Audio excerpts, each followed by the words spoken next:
ছোটোবেলায় যখন মা বারবার ভোর 4টের সময় আমাকে ঘুম থেকে তুলে দিত, তখন সবসময় ভাবতাম কবে যে একটু বড় হব, কবে যে হস্টেলে যাব, কবে যে একা থাকবো, তখন আর কোথায় এই নিয়মের গণ্ডি ভেঙে রোজ সকালে ঘুম থেকে উঠতে হবে না।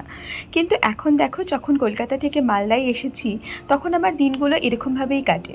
অ্যাকচুয়ালি একা থাকার যেমন অনেক মজা আছে, তেমন অনেক ডিসঅ্যাডভান্টেজও আসে বলতে পারো।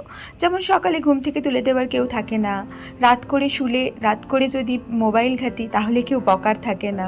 এরকমভাবে ছোটো ছোটো জিনিসগুলো আস্তে আস্তে একা থাকতে থাকতে আমাদের লাইফে হারিয়ে যায়। বাট তোমরা হয়তো অনেকেই বলবে যে দিদি তুমি এখন দূরে আছো তাই তোমার এরকম মনে হচ্ছে, আমরা বাড়িতে থেকে থেকে সাফোকেটেড হয়ে গেছি। বাট বিশ্বাস করো, যখন তোমরাও আমার মতো মেডিকেল কলেজে হোক বা ইঞ্জিনিয়ারিং কলেজে হোক বা যে কোনো কলেজেই বাড়ি থেকে অনেকটা দূরে হস্টেলে থাকতে শুরু করবে, তখন তোমরাও আস্তে আস্তে বুঝতে পারবে যে এই জিনিসটা অ্যাকচুয়ালি কতটা অন্যরকম। বাইরে থাকতে বাইরের জগৎটাকে দেখতে হয়তো খুব ভালো লাগে, কিন্তু যখন সকালবেলা উঠে দেখবে টুথপেস্ট শেষ হয়ে গেছে, যখন সকালবেলা উঠে দেখবে ফেস ওয়াশ নেই, সাবান নেই, শ্যাম্পু নেই, নিজের ব্রেকফাস্ট নিজেকেই তৈরি করে নিতে হচ্ছে, তখন কিন্তু দিনটা সত্যিই খুব টাফ বলে মনে হবে। আমার তো প্রায় 1 থেকে 1.5 বছর লেগে গেল সকালে ব্রেকফাস্ট কী বানাবো সেটা ভাবতে, আর কিভাবে থাকবো, কিভাবে পড়াশোনা করব সেটা বুঝতে। আমি তো রোজ সকালে ঘুম থেকে উঠে স্নান টান করি অনেক পরে, বাট তার আগে ব্রাশ করে একটু ব্রেকফাস্ট করে নিই। যদিও এই ব্রেকফাস্ট করার অভ্যাসটাই কিন্তু আমার অনেক পরে শুরু হয়েছে। যখন আমি ফার্স্ট ইয়ারে পড়তাম কিছুই ব্রেকফাস্ট করতাম না, তার জন্য অনেক অ্যাসিডিটির প্রবলেমও আমার হয়েছিল। ভাই তোমরা যারা এখন বাইরে থাকবে তাদের আমি সবাইকে বলতে চাই যে তোমরা কিন্তু অবশ্যই সকালে ব্রেকফাস্টটা করো। ব্রেকফাস্টের পরেই যেটা মেন কথা সেটা হচ্ছে পড়াশোনা। সকালে উঠে 2 ঘন্টা স্টাডি করা কিন্তু খুব ইম্পর্ট্যান্ট। তারপর আমরা শ্রেষ্ঠার দুজনেরই খুব খিদে পেয়ে যায় ওই 1টা থেকে 1.5টার মধ্যে। যেদিন কলেজ থাকে সেদিন তো ওই টাইমে টিফিন ব্রেক থাকেই, যেদিন কলেজ থাকে না সেদিনও আমরা চেষ্টা করি ওই টাইমেই খেতে যাওয়ার। সো এই রোদের মধ্যে ছাতা ছাড়া তো একদমই বেরোনো অসম্ভব। তো আমি আর শ্রেষ্ঠা দুজনে মিলে বেরিয়ে পড়লাম লাঞ্চ করতে। আজকে লাঞ্চ করতে যেতে যেতে একটা কথা মনে হচ্ছিল, যখন আমি মালদা থেকে কলকাতা থেকে মালদা এসেছিলাম, তখন আমার মনে হতো এই শহরটাকে কেমন করে আপন করব, এই শহরে কি আদৌ থাকতে পারবো।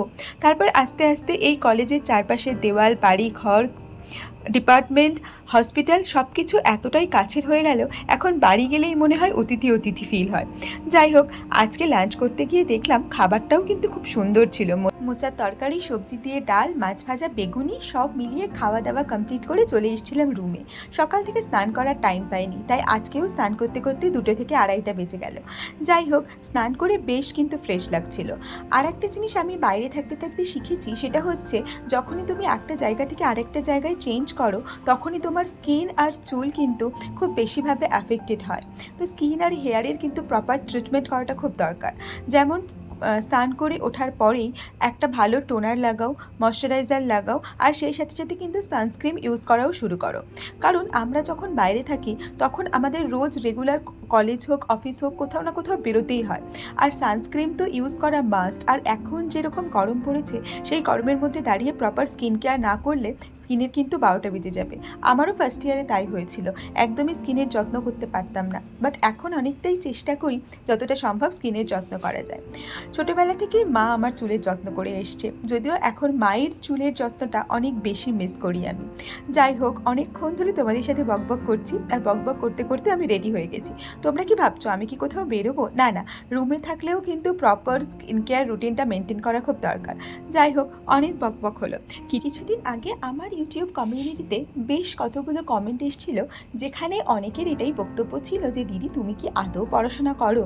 তুমি তো কিছুই পড়ো না, সারাদিন শুধু ঘুরে ঘুরে বেড়াও, MBBS পেয়ে গেছো বলে কি যা ইচ্ছা তাই মনে করেছো?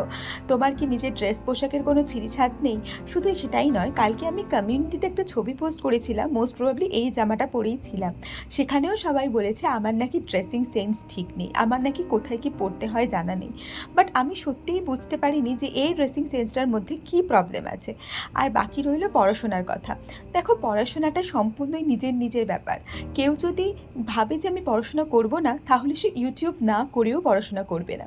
আর কেউ যদি ভেবে থাকে আমি পড়াশোনা করব, তাহলে সে ইউটিউব, নাচ, গান সব কিছু করেও কিন্তু পড়াশোনা করতে পারে, সেটা অন্তত আমার মনে হয়। হ্যাঁ, অনেক হেটারদের এটা মনে হতেই পারে যে আমি বোধহয় কিছুই করি না, পড়াশোনাও করি না, কিচ্ছু করি না। বাট আমার মনে হয় যে আমি ভিডিওতে কতটা পড়াশোনা করি না করি করি সেটার উপরে কোনোভাবেই ম্যাটার করে না যে আমি সারাদিনে কতটা পড়লাম বা আমি আদৌ পড়াশোনা করি কি না। যেমন আজকে আমি পড়াশোনার ভিডিও শ্যুট করেছি, কিন্তু বিশ্বাস করো যেদিনে আমি পড়াশোনার ভিডিও শ্যুট করি না সেদিনগুলো বোধহয় আমার অনেক বেশি প্রোডাক্টিভ হয়। আজকে পড়াশোনার ভিডিও শ্যুট করতে করতে বারবার ক্যামেরার অ্যাঙ্গেল বেঁকে যাচ্ছে কিনা, বারবার ক্যামেরা পড়ে যাচ্ছে কিনা, বারবার ক্যামেরায় ফোকাস নষ্ট হয়ে যাচ্ছে কিনা, সেইগুলো দেখা আমার মনে হয় অনেক টাফ। সেই জন্য আমি কখনোই স্টাডি খুব একটা ভিডিও দিই না তোমাদের, আর তোমরা ভাবো আমি পড়াশোনা করি না। যাই হোক, সেটা যে যার নিজের পার্সপেক্টিভ, সেটা নিয়ে আমি বেশি কিছু কথা বলতে চাই না। অনেকক্ষণ থেকেই পড়াশোনা করছিলাম, বাট পড়াশোনা করতে করতে আজকে আমার খুবই ঘুম পাচ্ছিল। অন্যদিন তাও আমার দুপুরবেলাটা খুব ঘুম পায় না, বাট আজকে যেহেতু অনেকটা পড়া হয়ে গেছে সেই জন্য আজকে একটু বেশিই ঘুম পাচ্ছিল। তাই আমি ভাবলাম একটু ঘুমিয়ে নেব। বেশ কিছুক্ষণ ঘুমিয়েও নিলাম। ঘুম থেকে উঠে আর পড়তে ইচ্ছা করছিল না, তাই একটা সিরিজ দেখা শুরু করলাম। আমি কিন্তু সিরিজ দেখতে খুব ভালোবাসি, সেটা বাংলা হোক হিন্দি হোক। কিছুদিন আগে হীরামান্ডিটা শেষ করেছি, এখন একটা নতুন সিরিজ দেখছি। এটা যদি কী সিরিজ তোমরা বুঝতে পেরে থাকো তাহলে অবশ্যই কমেন্ট করে জানিও। আর হ্যাঁ, নিচের বইটা প্যাথোলজি। যাই হোক, সকালে কিছু শশা ধুয়ে রেখেছিলাম, সেগুলোকে খেতেই ভুলে গেছিলাম, তো আরেকবার ধুয়ে নিয়ে এসে ওটাকে বসে বসে ছাড়াতে শুরু করলাম। আর একটা টিপস তোমাদের দিয়ে রাখি, যারা তোমরা বাইরে থাকা শুরু করবে তারা কিন্তু অবশ্যই নিজের স্কিন কেয়ারের সাথে সাথে ভালো ফ্রুটস অ্যান্ড আমন্ডস, বাদাম এগুলো খাওয়া শুরু করো। কারণ বাইরের খাবারে আমরা ক্যান্টিনে যে সমস্ত খাবার দাবার খাই সেগুলো কিন্তু অতটা ভালো হয় না, তাই এগুলো থেকেই আমাদের প্রপার প্রোটিন, ফ্যাট, কার্বোহাইড্রেটস এগুলো কিন্তু গেইন করা উচিত, যেটা আমাদের শরীরের জন্য দরকার। এই শশা খেতে খেতে আজকে মনে পড়লো, মা আমাকে বারবার বলেছিল যে হাতে করে শশা না খেতে, আর আমি সেটাই খাচ্ছি। মা কিন্তু দেখলে খুব বকবে। যাই হোক, সন্ধেবেলা আমার একটু বেরোনোর ছিল, তাই আমি ফটাফট রেডি হয়ে গেছি। আর হ্যাঁ, তোমরা কি দেখেছো আমি নতুন হেয়ারস্টাইল করেছি? নতুন হেয়ারস্টাইলটা কেমন লাগছে যখন চুলটা বাঁধার পর দেখাবো তখন কিন্তু অবশ্যই কমেন্ট করো। যদিও কলেজে আমি সবার কাছ থেকে অনেক কমপ্লিমেন্ট পেয়েছি, সবাই বলেছে আমাকে বেশ সুন্দর লাগছে, তো তোমরাও কমেন্ট করে জানাও এই হেয়ারস্টাইলটা কেমন হয়েছে। বাই দ্য ওয়ে, এই হেয়ারস্টাইলটা কিন্তু আমার মা করে দিয়েছে। আমার মা না অনেক গুণী, তোমাদের একদিন বলবো মায়ের গল্প। যাই হোক, এখন তো আমি রেডি হয়ে গেছি, রেডি হয়ে একটু বেরোবো। কোথায় যাচ্ছি না যাচ্ছি সেটা কিন্তু দেখতে পাবে। আর সত্যি বলছি, মালদায় এত গরম পড়েছে, দিনের বেলা কিন্তু কোনো কাজ করার সুযোগ থাকে না, শুধুমাত্র ঘরের মধ্যেই বসে থাকতে হয়। তাই সন্ধে হতেই আমরা সবাই ব্যাগ নিয়ে বেরিয়ে পড়ি কিছু না কিছু কেনাকাটি করতে। বাট আজকে আমি কোথায় যাচ্ছি? বাজার করতে। মায়ের সাথে আমি বহুবার বাজার করতে গেছি, বাট তার আগে ভাবলাম একটু পেট পূজা করিনি, তাই জন্য এখানে গেলাম মোমো খেতে। আর এটা হচ্ছে আমার one of the most favourite momo দোকান বলতে পারো। অঙ্কিতের এটা সস দেওয়া আর আমার সস ছাড়া। অন্য বড় বড় অনেক দোকানের মোমোর থেকে আমার এই দোকানের মোমোটা খেতে কিন্তু বেশ ভালো লাগে। ও, যেটা বলছিলাম, ছোটোবেলায় কিন্তু আমি অনেকবার মায়ের সাথে বাজার করতে গেছি, বাট নিজে নিজে বাজার কখনো করিনি। আজকে আমি আর অঙ্কিত নিজে নিজে বেশ কিছু বাজার করলাম, অ্যান্ড তারপরে বেশ কিছু আদা রসুন পেস্ট আর কিছু হরলিক্স কেনার ছিল, সেটা চলে এলাম, সেটা কিনে তারপরে চলে আসলাম রুমে এসে যেগুলো সবজি বাজার করেছিলাম সেগুলোকে ফ্রিজের মধ্যে রাখার ব্যবস্থা করলাম। এই ফ্রিজটা কিন্তু আমি একা কিনিনি, আমার সাথে আরও হস্টেলের 5 জন মিলে এই ফ্রিজটা কিনেছি। কারণ অবশ্যই এখন তো একা রুমের মধ্যে ফ্রিজ রাখা পসিবল নয়, রাখার জায়গাও নেই, তো সেই জন্য একটাই কিনেছি, অ্যান্ড আপাতত এটা কমন রুমেই আছে। তারপরে কিছুদিন পর যখন 2 জন করে রুম দেবে তখন এটাকে আমি নিজের রুমে নিয়ে আসার ব্যবস্থা করব, বাট যদি ওই 5 জনের মধ্যে কেউ রাখতে চায় তাদের রুমে রাখা হবে। সো এখান থেকে আমি তো বেরিয়ে গেলাম, চলো এই ঘরের লাইটটা আর ফ্যানটা অফ করে দিই। যাই হোক, এখান থেকে বেরোনোর পর আমাকে এখন যেতে হবে একটু ডিনার করতে, কারণ মোমো তো খেয়েছিলাম বেশ খানিকটা আগে, তো এখন তো সেটা প্রায় হজমই হয়ে গেছে বলতে পারো। সো চলো, আমি ডিনার করে ফাইনালি চলে এসেছি, অ্যান্ড খুবই এক্সস্টেড লাগছে, আজকে অনেক খাটাখাটনি হয়ে গেছে। বাট এসে দেখলাম বেডের অবস্থা খুব খারাপ। এটাই হচ্ছে একা থাকার একটা বাজে দিক। এখনই যদি মা থাকতো, মা কিন্তু সব কিছু গুছিয়ে একদম ঠিকঠাক করে রাখতো। যেহেতু মা নেই সেই জন্য আমাকেই সবটা গুছোতে হলো।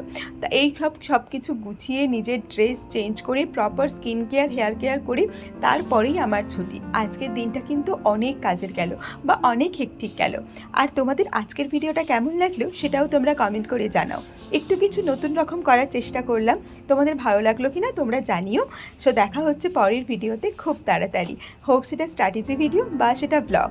আরও কী ধরনের ব্লগ দেখতে চাও সেটাও আমাকে কমেন্ট করে জানিও। আর তোমাদের যদি আজকের ভিডিওটা ভালো লেগে থাকে তাহলে অবশ্যই সবাই কমেন্ট করো, লাইক করো, শেয়ার করো। By. You're never gonna make it, you're not good enough. There's a million other people with the same stuff. You really think you're different? Man, you must be kidding. Think you're gonna hit it, but you just don't get it. It's impossible, it's not probable, you're irresponsible.